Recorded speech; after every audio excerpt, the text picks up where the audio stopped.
Wacan oo wanaagsan akhyaara idil ahaantiinba waxaynu wax yar oo kooban dul istaagi doonaa taariikhda kooban ee uu leeyahay wadanka dunida islaamka ugu weyn ka dhul ahaan ee loo yaqaan Kazakhstan, kaasoo masaaxada uu ku fadhiyo lagu qiyaaso in ka badan 2,700,000 oo kiiloomitir oo isku wareega, dunidana noqonaya wadanka sagaalaad dhinaca baaxadda uu ku fadhiyo marka laga eego, waxaana dadkiisa lagu qiyaasaa 17 milyan oo boqolkiiba 70 ay yihiin dad muslim ah.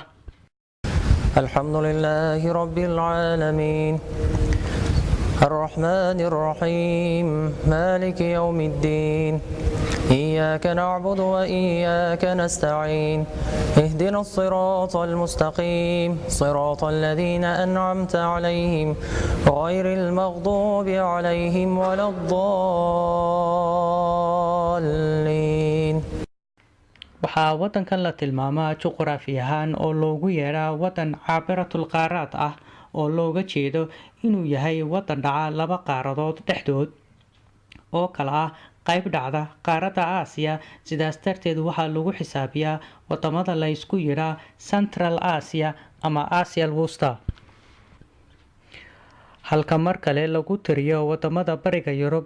waxaanu hore uga mid ahaan jiray midowgii Soviet ee burburay, wuxuuse dal madax bannaan noqday kadib burburkii midowgii Soviet sanadii 1991. wuxuu wadankani xuduud la leeyahay wadamo tiro badan sida Ruushka, Chinaha, Uzbekistan, Turkmenistan, Qarqiisiya, halka dhinaca koonfureed ay ka xigto badda loo yaqaan Caspian Sea amaba Baxril Qaswiin. marka la eego bogcadda juqraafi ee uu dhaco, waa goob muhiim u ah isku xidhka wadamada galbeedka iyo bariga qaaradda Yurub, halka sidoo kale uu yahay mid muhiim u ah isku xidhka bariga Yurub iyo China. waxaana marinada ugu caansan ee taariikhda lagu xuso ee ka dhex tallaabi jiray wadankaas ka mid ahaa marinkii la odhan jiray dariiqil xariir ee caanka ku ahaa taariikhda ganacsiga China iyo wadamada bariga Yurub.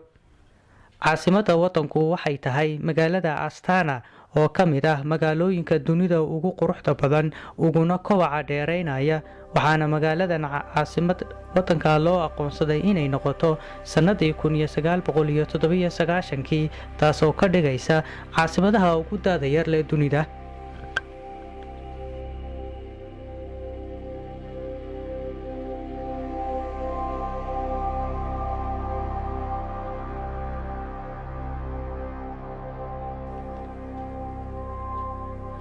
waa magaalo qaabka ay u dhisan tahay ka duwan yahay magaalooyinka dunida inteeda kale, qaabkaas oo ah mid aad u casriya, qurux badanna, waayo waxa ay tahay magaalo intaan la dhisin lasii qorsheeyey kadibna loo soo guuray, waana nooca magaalooyinka loo yaqaan Planet City.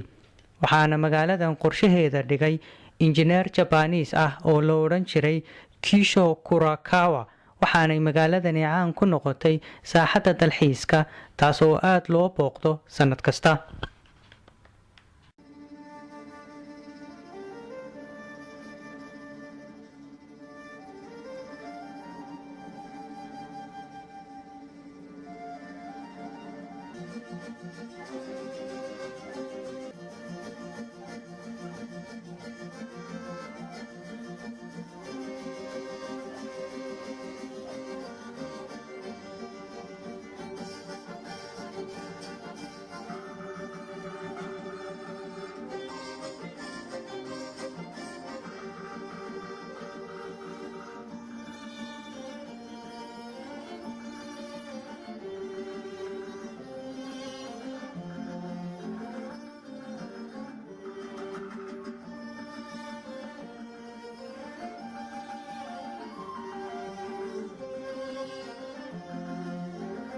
dhanka dhaqaalaha, Kazakhstan waa wadan kheyraad dabiici ah oo badan hodan ku ah, gaar ahaan saliidda iyo gaasta, waxaana dhaqaalaheedu boqolkiiba 55 ku dhisan yahay dhoofinta shidaalka, halka sidoo kale la aaminsan yahay inay ku dhowdahay waa dhinaca kaydka shidaalka ee kaydka wadanka Ciraaq.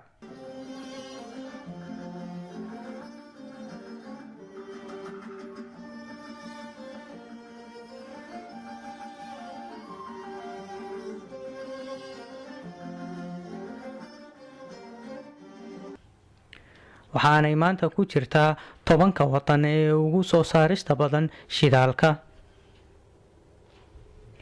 isku soo wada duubo, Kazakhstan waa wadan ku hodan ah macdanaha kala duwan.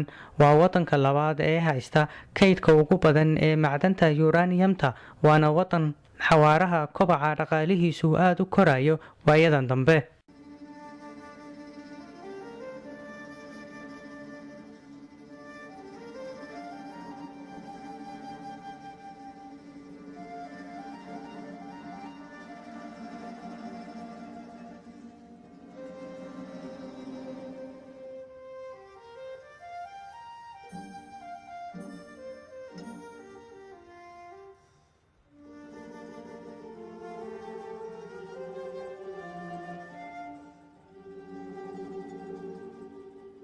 taniyo gooni isku taageedii waxaa madax ka ahaa madaxweyne Nuur Sultaan.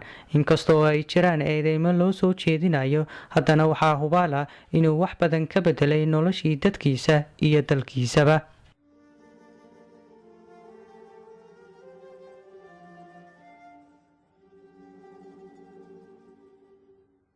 markuu sidaa uga go'ay wadankani Ruushkii burburay, wuxuu markiiba ku biiray ururka midowga Islaamka oo uu ka noqday xubin joogta. ha u daymo la'aanina wadamadan la isku yidhaa Aasiyada Dhexe ama Central Asia waxaa badi ka soo baxay halyeeyadii Islaamka ugu caansanaa, kuwaas oo dhammaantoodba ku abtirsada mandiqada ballaadhan ee la isku yidhaa Central Asia. shucuubta gobolkaas ku dhaqani waxay dhammaantoodba bahwadaag yihiin shucuubta Turkida, waxaana badi Islaamka geeyay dhulka iyaga.